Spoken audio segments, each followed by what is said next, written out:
నమస్తే S9 టీవీకి స్వాగతం.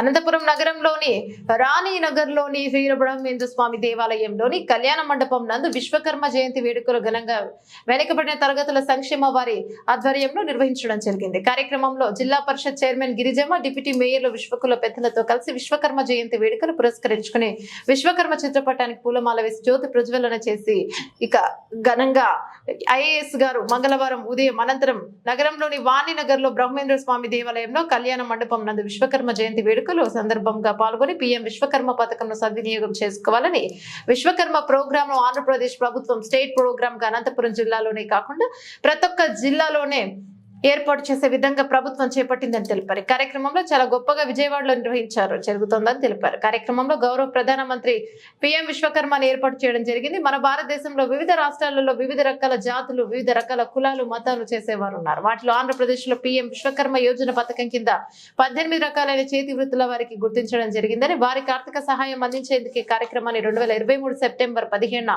కేంద్ర ప్రభుత్వం ప్రారంభించిందన్నారు.